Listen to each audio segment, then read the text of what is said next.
Kumusta mga ka-Gym 5? Welcome na naman sa bagong usapan ngayon.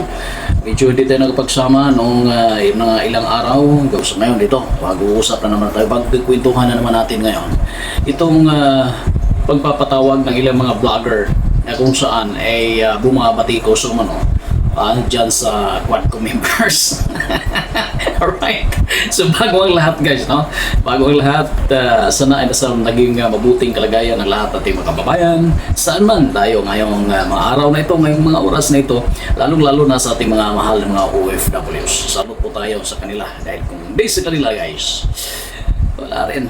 Hindi kaya ng ating pamahalaan, hindi kaya ng ating bansang magtustos, magbigay ng trabaho, magbigay ng magandang kinabukasan sa anuman ang nais na makamtan ng bawat pamilya. Di ba? Kasi marami dyan yung iba nga dyan binabayaran, di ba? Para kumakampi ni kung kanino man at babanatan yung kalaban. Lalong-lalo na sa takbo ng politika. At piling-pili yan at makikita at malalaman natin sa birada ng kanilang mga komentaryo. Di ba? Marami rin naman kung ano lang yung katotohanan.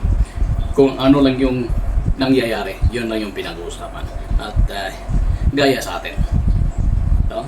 Personal opinion, personal na impormasyon, at kung ano yung mga desisyon at reaksyon ng iba, hinahayaan natin. Dahil sa kanila din yan. Meron tayong karapatan magbitiw ng ating mga sariling opinion. Protected po tayo ng ating konstitusyon. Malaya po tayo magsasalita. At yun dito pumasok yung sinasabi natin sa pananaw ng iba, ng mga mambabatas diyan ngayon, na abuso na. Hindi na napasok.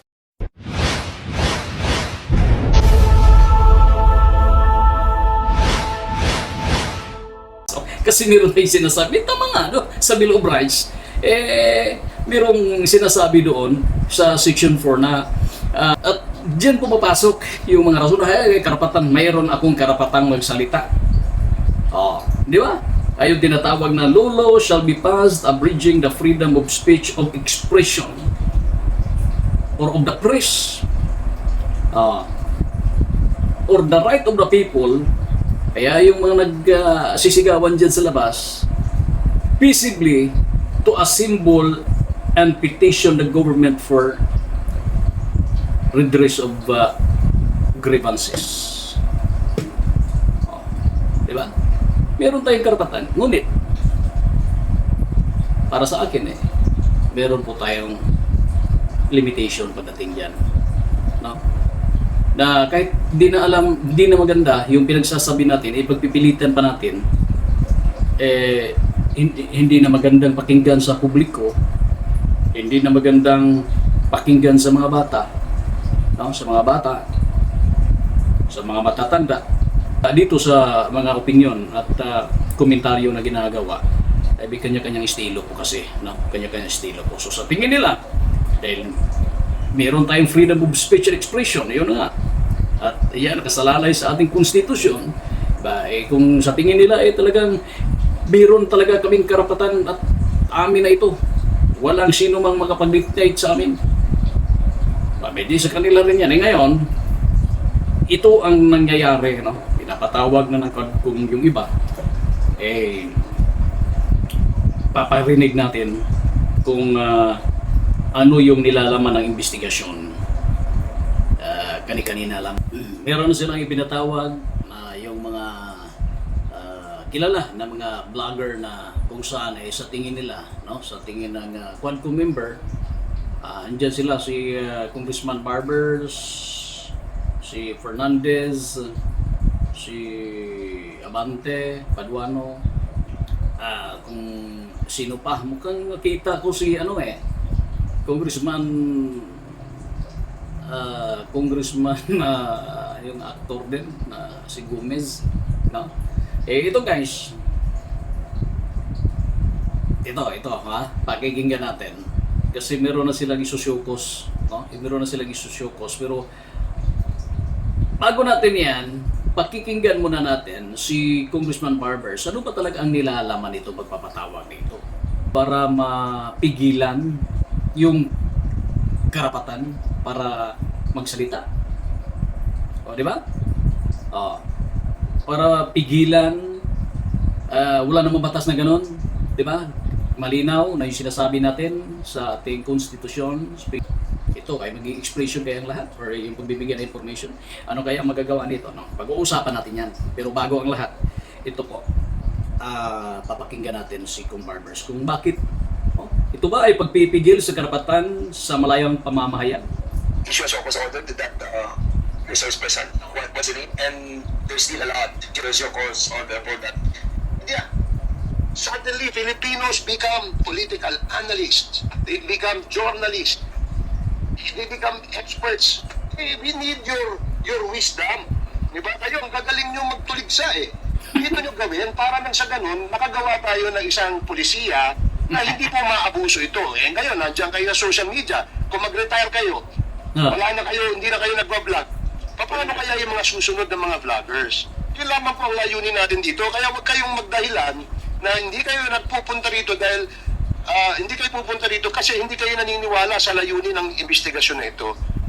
We want to craft a policy, a remedial legislation so that there will be discipline and code of ethics in the practice and use of our social media platform, Mr. Chair. Yun. Thank you. Ayos, no? Maganda, no? So, tapusin na natin may clear. Maganda, no? Maganda yung katayuan. Pero, baka naman kasi, lulutang na naman yung usapin ng contempt dito. Wala kayong makukontempt dyan, mga sir. Pag may mag-attend na mga vlogger dyan na isa sa mga ipinapatawag ninyo, ay, tanong rin naman niya ha, karapatan din natin yung magtanong.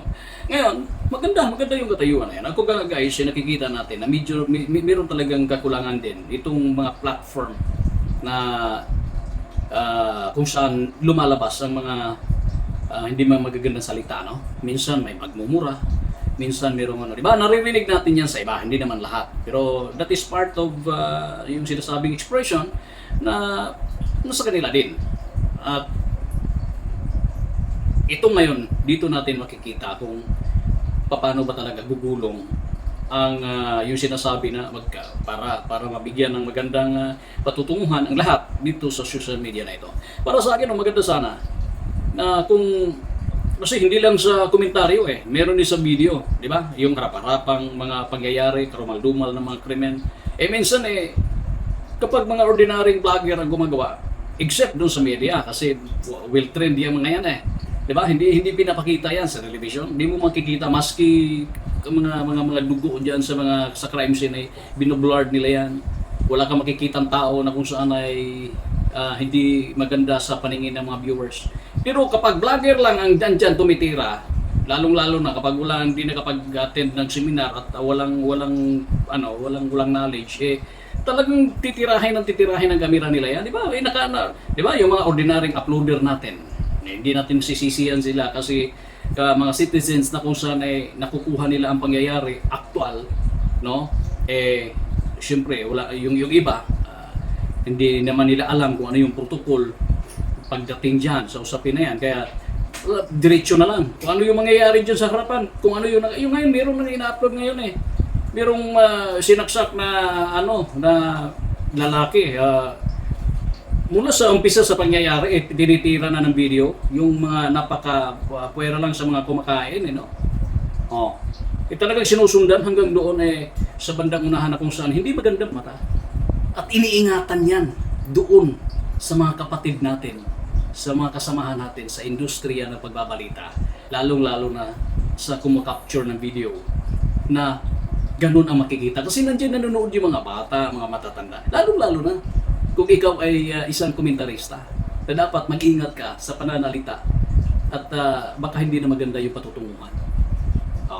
Kanya-kanya namang diskarte, no? Kanya-kanya namang pamamaraan. Ngunit, ito na ngayon, no? Nagre-react na itong Quadcom na ito. Sa akin, wala naman tayo problema dyan kasi nire-respeto rin naman natin yan. Pero ngunit ito, meron nang nagre-reklamo, ito ang nagaganap, ito ang nangyayari, at ito yung nais mangyari, no? Meron ng invitation hindi sumipot, yung iba, meron silang mga kanya-kanyang meron dahilan bakit hindi sila sumipot sa pagpapatawag ng dito mga Quadcom hearing na ito, no? Ditong hearing ng joint committee hearing magre-resulta ng show cause order sa ilan. Ito pakikinggan natin.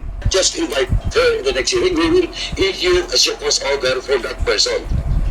Ito yung doon sa mga hindi nagbibigay ng paliwanag, guys. Okay, thank you so much for that, Congressman Duano. According sa Section 9 of our rules, witnesses have been granted more than two postponements of appearance before the committee without justifiable cause. So we can issue a show cause order because wala silang justifiable reason. Mr. Chairman, Yes, Congressman Ako, please.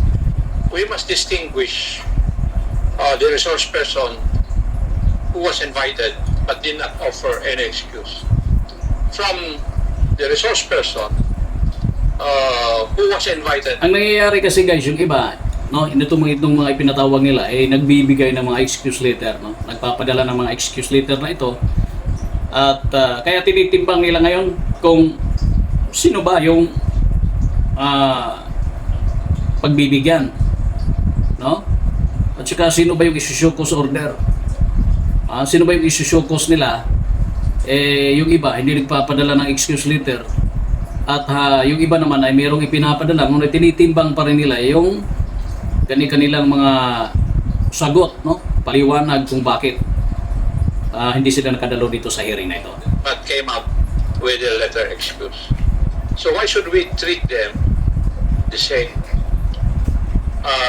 According to our protocols, as we have done in the previous committee hearings, those invited persons who did not offer any excuse, the next order is for them, for the committee to issue a show cause order to explain why.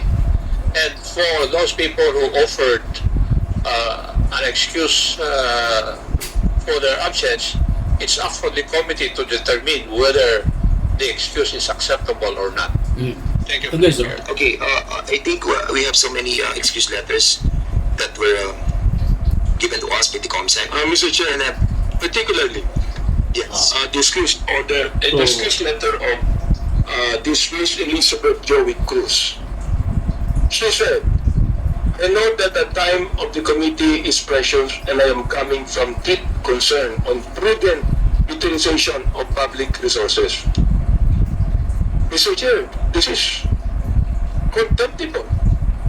This is not respecting this committee. How dare she would say prudent utilization of public resources? I therefore make a motion, Mr. Chair, that we issue a show cause order on this Elizabeth Joey Cruz. I move therefore, Mr. Chair. So there's a motion to issue a show cause order to that resource person. What's the name? Elizabeth Cruz. And there was a second motion. Any objection? Meaning that this motion is now approved. Yun po yung merong excuse letter. And there's still a lot. Like, for example, yung kay Sean Wayne, kay Maui Spencer, kay Ethel Garcia. But you have to read the content of their excuse letter. Like, for example, one of these, you want to move on this, or you want to discuss this on a later part of the discussion? Or you want to have an Ayan, no? So, yung iba nagpapadala, guys, no? Meron silang excuse letter at sumagot kung bakit hindi sila makapagdalo sa usapin. Sana naman, no? Para marinig din ng Quadcom na ito kung ano yung nilalaman ng kanilang damdamin, no? Kung ano yung nilalaman ng kanilang mga sagot ukol dito sa pagpapatawag sa kanila. Ito ba ay violation para sa ating freedom of speech and expression, guys? Ito ba ay violation sa ating konstitusyon? Di ba? So magkaalaman na kasi na umpisahan na nito, no? Meron ng hearing na ginawa ukol dito. Titingnan natin kung magpa-prosper ba itong usapin na ito, guys. Titingnan natin kung ano ang maging resulta nito pagdating sa ilang mga araw.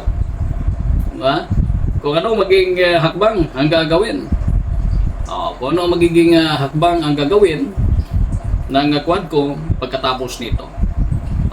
Again,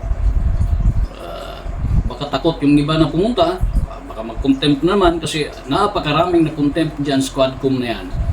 Lalong-lalo na pag hindi sila kontento sa sagot at sa tingin nila na nagsisinungaling ka, para sa bagay, wala namang ground siguro for contempt, no? Para, kasi may tanong, iwan ko lang, no? Kung ano magiging resulta dito, kasi meron na siya po surder. Abangan natin kung ano ang magiging resulta dito, guys, pagdating na ilang mga araw. Okay? Ito, hanggang umabot doon sa paliwanag. Bakit? Ito, ibabalikan natin yung pahayag. Bakit ito ginawa nila? Ano kaya ang plano ng Quadcom? Bakit ito ginawa ng pagpapatawag sa mga vlogger? Na kung saan, sa pagkakaintindi natin, meron tayong karapatan para sa ating personal opinion. Meron tayong karapatan sa ating sariling pananaw na ipagbigay alam sa publiko. Pero yun na nga, no? Ang lahat ng ito ay hindi po absolute, ang lahat ng ito ay mayroong limitation. Diba?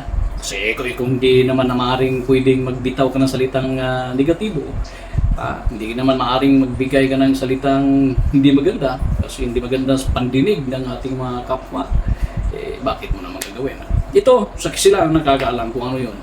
At sila rin ang nakakasagot dun sa mga ipinapatawag kung ano yung kanilang sagot. So, aabangan natin. I would like to issue also a to this business person. Any second motion, second of December Barbers. I reiterate that I am a citizen of the Republic and I actually understand that the premise of your so-called inquiry is without basis, nor cannot understand on solid legal ground. I therefore inform Mr. Chair. Ito ha?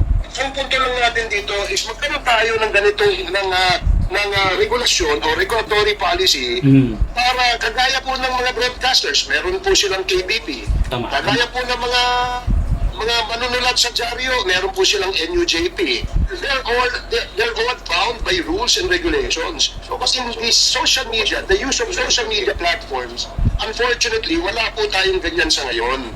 At hindi po pwede na gawin pong rason ng mga yan na meron tayong freedom at na kinecurtail natin yung freedom of speech nila. Huwag niyo pong lukuhin ang taong bayan. Wala akong curtailment o suppression ng freedom of speech dito. Kaya nga kayo inimbita rito eh. Diba? Kaya kayo inimbita dito para makapagpahayag din kayo. Hindi po ba yan ay tamang freedom of expression? Ba't ngayon nagpapadala kayo ng mga sulat na hindi kayo pwede kasi hindi kayo naniniwala sa layunin ng pagdinig na ito? Wag po kayo magtago sa mga ganyan. Ang tatapang nyo, sabi nga ni Congressman Abante, in the advent of social media, suddenly Filipinos become political analysts. They become journalists. They become experts. Abangan natin. No? Para kaya ang mangyayari pagdating dito. So, meron ang pinapatawa, guys. Meron ang nagbibigay ng excuse letter. So, pagka dadalo yung iba, at yung iba, meron sinusokos na. Kaya, whether they like it or not, siguro, mag-a-attend sila. Otherwise, sa kung anong move na maaaring mangyari dito. Ang atin lang na walang naaabuso na karapatan. Yun lang ang pinaka-importante dyan. No? Walang naabusong karapatan ng tao. No? Yung freedom of speech and expression, guys, ng bawat isa. Dito natin malalaman pagdating ng investigasyon na ito. Kasi, di ba? Sino ba ang mas makapangyarihan? Yung ating saligang batas, yung ating konstitusyon, na nandiyan nakaukit ang lahat ng karapatan ng tao, or ang expression ng ilan? Dito natin malalaman. No? Baka kung ano, sa tingin ninyo, kasi sabi, baka maaaring makagawa pa ng ibang, kung gumawa sila ng batas para mayroong guidelines pagdating dyan, malaki usapin din yan at mahaba-haba usapan. Okay, again, sa bawat pangyayari, guys, sa bawat impormasyon na ating maririnig, sana naman ang lahat ay pawang katotohanan at walang sino man na natatapakan ng karapatan.